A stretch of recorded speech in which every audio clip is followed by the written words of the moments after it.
नमस्कार, capital TV के खास प्रोग्राम खबरों की खबर में आपका स्वागत है। दिल्ली के चुनावी रणभूमि में गर्मी आ गई है। अमित शाह ने भारतीय जनता पार्टी के चुनाव में एक तरह से जान फूंक दी है, तो वहीं आम आदमी पार्टी जो कभी सर जहट कर रही थी, तमाम सर्वेक्षण ये बता रहे थे कि आम आदमी पार्टी का पलड़ा जो है वो सब पर भारी है, आम आदमी पार्टी पीछे खिसकती हुई दिख रही है। वहीं कांग्रेस जो थी, कांग्रेस का कहीं नामो निशान नहीं दिख रहा था पूरी चुनाव प्रक्रिया के दौरान, कांग्रेस भी अब दिखने लगी है। इस बीच एक और नया डेवलपमेंट हुआ है जो केजरीवाल के लिए काफी चिंता का सबब बन गया है। वो है नीतीश कुमार की दिल्ली के चुनावी वैतरणी में एंट्री। नीतीश कुमार ने एक तरह से एंट्री देकर केजरीवाल को एक बड़ा झटका दिया है। झटका इस मानों में दिया है कि नीतीश कुमार एक ऐसे नेता हैं जिनका क्लाउट है एक खास वर्ग में बिहार के, और बिहार खासतौर पे बिहार के एक जो ईबीसी और जो महादलित हैं उनमें। और एक चीज, इस बात पे हम आगे चर्चा करें इससे पहले जरा एक चीज पे गौर कर लेते हैं, एक बात के ऊपर गौर कर लेते हैं। दिल्ली, किसी जमाने में यह कहा जाता था कि दिल्ली पंजाबियों की दिल्ली है। यहां के चुनाव में पंजाबी जो थे वो उनका वर्चस्व हुआ करता था। पंजाबी जिस तरफ झुक जाते थे वो वोट जो है उसकी तरफ चला जाता था पंजाबियों का, वो पार्टी जीत जाती थी। भारतीय जनता पार्टी की जो पहली सरकार बनी थी यहां पे 90 के दशक में, उसमें भी पंजाबियों ने एक बड़ी भूमिका निभाई थी भारतीय जनता पार्टी के जीत में। और उसके बाद जब पासा जो है वो पलट गया था मिड 90s में, जब शीला दीक्षित का उदय हुआ था दिल्ली के राजनीति में, उस समय पूर्वांचलियों के वोट ने एक बड़ी भूमिका निभाई थी कांग्रेस की जीत में। उसके बाद शीला दीक्षित लगातार पूर्वांचलियों का वोट हासिल करती रहीं, और पूर्वांचली मतलब हो गया ईस्टर्न उत्तर प्रदेश और बिहार और फिर झारखंड का एरिया जो है, इसको पूर्वांचल माना जाता है आमतौर पे। तो इसमें शीला दीक्षित को वो वोट मिलने लगा। फिर 2013 में एक और बदलाव आया और पूर्वांचलियों ने इन मास केजरीवाल को 2 बार वोट किया, 2013 में और 2015 में। इस तरह से ये जो पूर्वांचल का वोट जो है, पहले जो पंजाबी यहाँ पे दिल्ली के चुनाव को डिस्टर्ब करते थे, इस तरफ या उस तरफ करते थे, अब पूर्वांचलियों का दबदबा शुरू हो गया। इसीलिए आपने देखा होगा कि हर पार्टी जो बिहारी नेताओं को आगे करने के जुगाड़ में है। अभी फिलहाल जो है आम आदमी पार्टी ने कई बिहारी और उत्तर प्रदेश के नेताओं को टिकट दे रखा है। उसी तरह से भारतीय जनता पार्टी ने अपना अध्यक्ष जो है, प्रदेश अध्यक्ष एक पूर्वांचली को बनाया है, मनोज तिवारी जो है उनके भारतीय जनता पार्टी के प्रदेश अध्यक्ष हैं। उसी तरह से कांग्रेस ने भी एक पूर्वांचली यानी कृति आजाद को अपना जो चुनाव का की पूरी कमान जो है उनके हाथ में सौंप कर एक तरह से पूर्वांचलियों को लुभाने की कोशिश की है। लेकिन एक और चीज है इसमें, वो ये है कि जो भी नेता पूर्वांचलियों को अगर कुछ बोलता है तो उस पर उसका एडवर्स इंपैक्ट जो है वो सामने आ जाता है।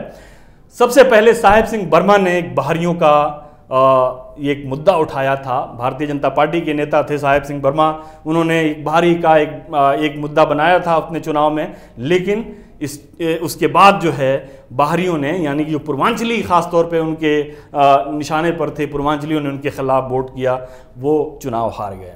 उसी तरह से शीला दीक्षित को 3 बार लगातार वोट देने के बाद शीला दीक्षित को भी ये ख्याल आया कि ये पूर्वांचली जो हैं बाहरी, इसी तरह का उन्होंने एक वक्तव्य दे दिया। उसके बाद पूर्वांचलियों ने शीला दीक्षित को भी वोट नहीं दिया और केजरीवाल की तरफ उनका रुझान बढ़ गया। केजरीवाल उसमें जीत गए। अब जो है एक बड़ा दिलचस्प मोड़ इसमें यह आ गया है कि केजरीवाल ने भी पूर्वांचलियों को, खासतौर पर बिहारियों को एक बड़ा मतलब एक डिनिग्रेट करने वाला एक बयान दिया था पिछले दिनों। आपको याद होगा कि उन्होंने कहा था कि 500 रुपया टिकट लेकर यहाँ दिल्ली में आते हैं और 5 लाख का इलाज मुफ्त में कराकर चले जाते हैं, इससे दिल्ली जो है बहुत दिनों तक ये बर्दाश्त नहीं कर सकती। इस तरह का कुछ उन्होंने बयान दिया था। जाहिर है कि इसका खामियाजा उनको पूर्वांचली वोट के लिए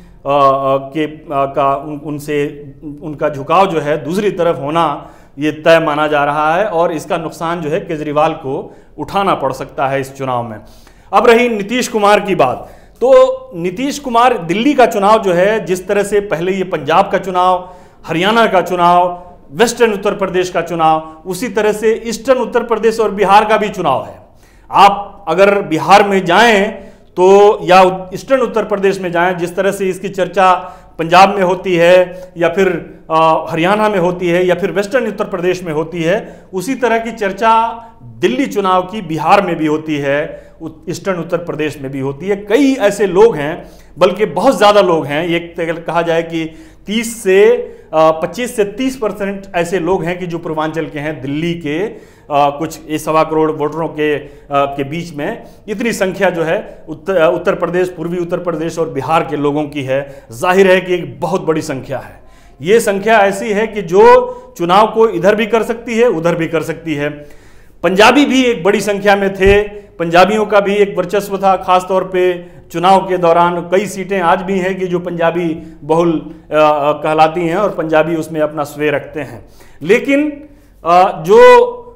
जो मूड जो है अभी जनता का, उसमें ये कहा जा रहा था कि इस चुनाव में एक ऐसे विश्लेषक बहुत सारे थे कि पूर्वांचली नहीं बल्कि पंजाबी जो है डिसाइड करेंगे कि किस तरफ पलड़ा जाता है, आम आदमी पार्टी जीतती है या भारतीय जनता पार्टी को इससे फायदा पहुंचता है। लेकिन नीतीश कुमार के आने के बाद अब ये साफ हो गया है, क्योंकि अब जो बिहार की राजनीति है वही राजनीति दिल्ली की भी है।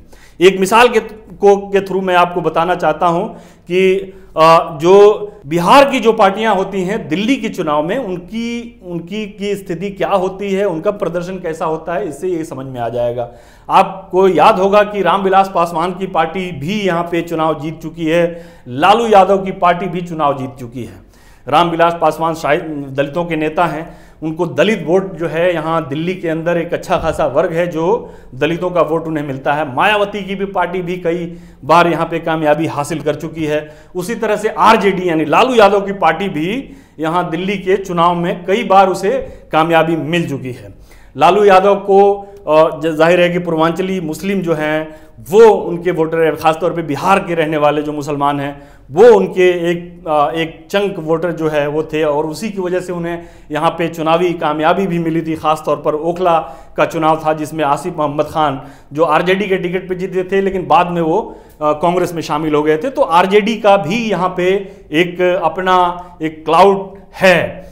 उसी तरह से नीतीश कुमार ने बिहार में जिस तरह से अपना एक सोशल इंजीनियरिंग जो है लालू यादव के मुकाबले में जो खड़ा किया था, अति पिछड़ा, यानी लालू यादव का जो कम्बिनेशन था MY कम्बिनेशन, और उसके इर्द गिर्द जो थे वो पिछड़े और दलित वगैरह जो थे वो उनका एक वर्ग जो है आ जाता था और वो चुनाव जीत जाते थे। लेकिन नीतीश कुमार ने उस गढ़ में बहुत सारे सुराख कर डाले।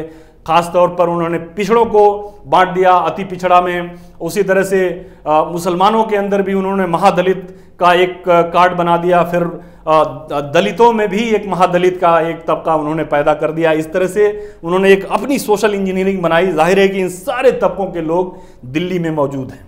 अब नीतीश कुमार ने भारतीय जनता पार्टी को एक समर्थन दे दिया, उनके उम्मीदवार भी यहाँ पे चुनाव लड़ रहे हैं। उसी तरह से रामविलास पासवान भी भारतीय जनता पार्टी के साथ एक अलायंस में है दिल्ली के अंदर, तो रामविलास पासवान का भी वोट है, नीतीश कुमार का भी वोट है। नीतीश कुमार के जो उनकी जो जाति है, जो जाहिर है कि एक बिहार और ईस्टर्न यूपी में काफ़ी एक मायने रखती है जाति का वोटों के लिए, तो वो उत्तर प्रदेश में भी है और बिहार में भी है।